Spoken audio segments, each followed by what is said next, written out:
Sintayong sambut Saint Patinama. Burundi siapkan kejutan laga kedua. Dampak timnas Indonesia juga PSSI disangsi FIFA. Simak informasi selengkapnya sebagai berikut.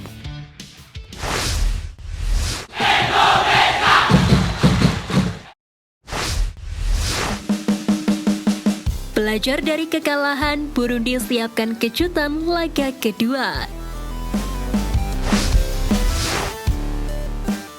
Kabar mengejutkan datang dari timnas Burundi yang mengaku sudah menyiapkan kejutan buat timnas Indonesia pada laga FIFA Matchday kedua pekan ini. Sebagaimana diketahui pada laga pertama, Burundi harus menanggung malu usai menelan kekalahan dengan skor 3-1 lewat gol yang dicetak oleh Yakob Sayuri, Denis Sulistiawan, dan Rizky Ridho. Kekalahan itu tentunya cukup mengejutkan bagi anak asuh Etienne Dayirakice. Oleh karena itu, balas dendam diusung pada laga kedua. Bahkan striker Burundi Saido Berahino berharap rekan-rekannya akan tampil berbeda. Kami harapkan bisa menjadi tim yang berbeda. Manajer senang dengan performa di babak kedua. Jadi kami membawa performa babak kedua ini untuk laga hari Selasa, ungkap Berahino. Pemain berusia 29 tahun itu mengakui sebenarnya performa Burundi hanya buruk pada babak pertama. Pasalnya pada babak kedua timnya jauh lebih baik dan bisa mencetak gol untuk memperkecil ketertinggalan. Gol itu diciptakan Nia Ngabire pada menit ke-51. Sementara itu timnas Indonesia tak bisa menambah golnya di sepanjang babak kedua.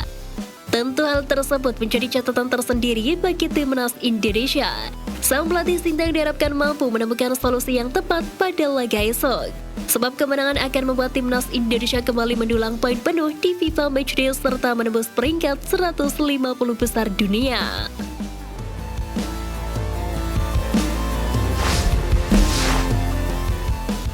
Dampak timnas Indonesia juga PSSI disangsi FIFA.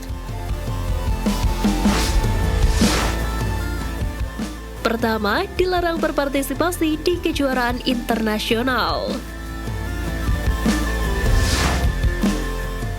Jika PSSI kembali mendapatkan sanksi pembekuan dari FIFA, maka dampak yang paling terasa dari timnas Indonesia ialah larangan berpartisipasi di kejuaraan-kejuaraan internasional. Timnas Indonesia tidak akan bisa mengikuti kualifikasi Piala Dunia dan kualifikasi Piala Asia.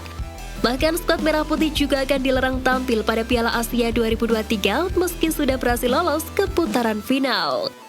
Selain beberapa turnamen yang berada di bawah naungan FIFA, timnas Indonesia juga tak bisa berpartisipasi di ajang-ajang resmi yang digelar oleh AFC.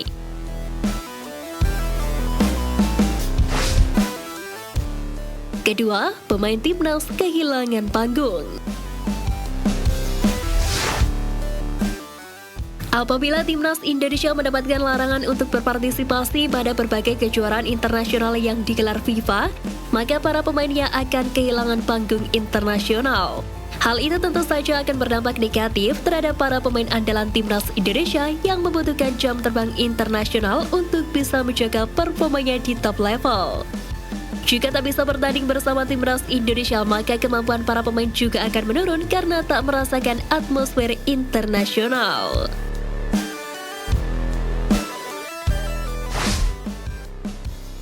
Ketiga, ranking FIFA menurun.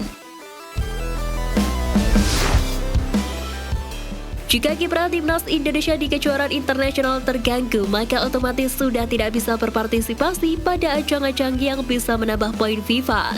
Itulah sebabnya sanksi FIFA yang dijatuhkan pada 2015 lalu membuat skuad Merah Putih peringkatnya merosot ke urutan 171 ranking FIFA.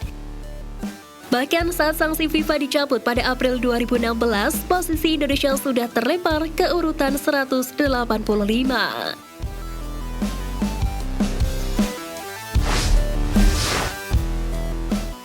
Saint Patinama gabung TC, Sintayong beri respon positif.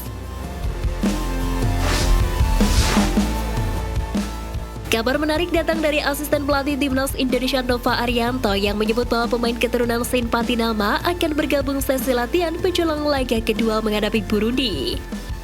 Sebagaimana diketahui, Saint Patinama telah tiba di Jakarta pada hari Minggu.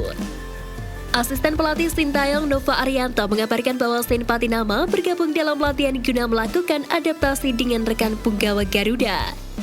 Namun sayang, besar kemungkinan proses perpindahan Federasi Sen Patinama belum rampung, sehingga Nova Arianto menyebut pemain berdarah Semarang Belanda itu belum bisa tampil di laga kedua kontra Burundi besok. Sen Patinama direncanakan akan ikut latihan tapi tidak akan tampil pada pertandingan besok, ungkap Nova Arianto dikutip dari Sportstar.id. Sementara itu, kehadiran Sen Patinama di skuad timnas Indonesia sendiri disambut baik oleh sang pelatih Sintayong. Hal itu diungkapkan oleh Hamdan Hamedan yang sempat ditugaskan mengurus proses naturalisasi pemain keturunan Indonesia. Melalui unggahan akun Instagram pribadinya, Hamdan menyebut Sen Patinama sudah bertemu dengan juru taktik timnas Sintayong. Diterangkannya, pemain Viking FK itu mendapat sambutan hangat tak hanya dari Sintayong tetapi juga staf pelatih dan para pemain.